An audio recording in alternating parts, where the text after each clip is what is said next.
Les murs des ruelles sombres ont été les premiers à porter la poésie de ses traits.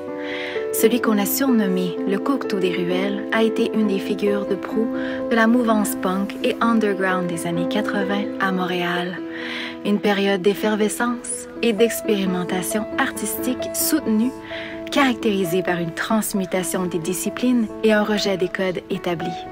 Zilon y a fait sa marque en art visuel, bien sûr, mais aussi dans les domaines de la musique et de la performance. Depuis plus de 30 ans, sa capacité à se réinventer sans cesse et sa très grande polyvalence en ont fait un artiste majeur qui transcende les générations et les frontières.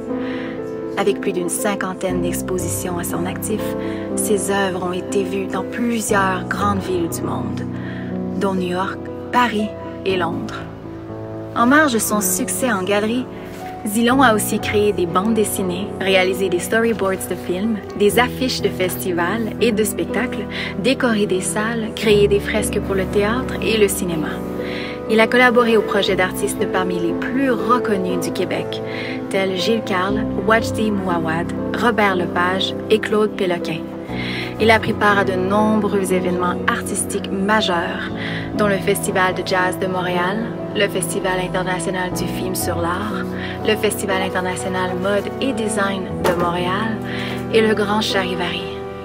Ces 12 œuvres créées en direct lors du grand événement du Festival de jazz en 2005, mettant en vedette DJ Champion, ont fasciné et marqué un très large public.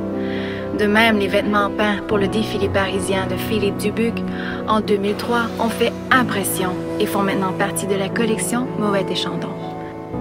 Zilon se démarque d'ailleurs particulièrement par son talent de performeur. Ses prestations en direct offrent aux spectateurs une expérience hors du commun, en les invitant dans l'intimité de sa création, et il n'est pas rare de le voir agrémenter le tout d'ambiance musicale de son cru. Fidèle à ses débuts dans la rue, Zilon tient à ce que son travail demeure accessible au plus grand nombre, et l'interactivité avec le public est une préoccupation de plus en plus présente. Il expérimente d'ailleurs de nouvelles façons d'inciter les gens à réagir et même à intervenir sur son travail.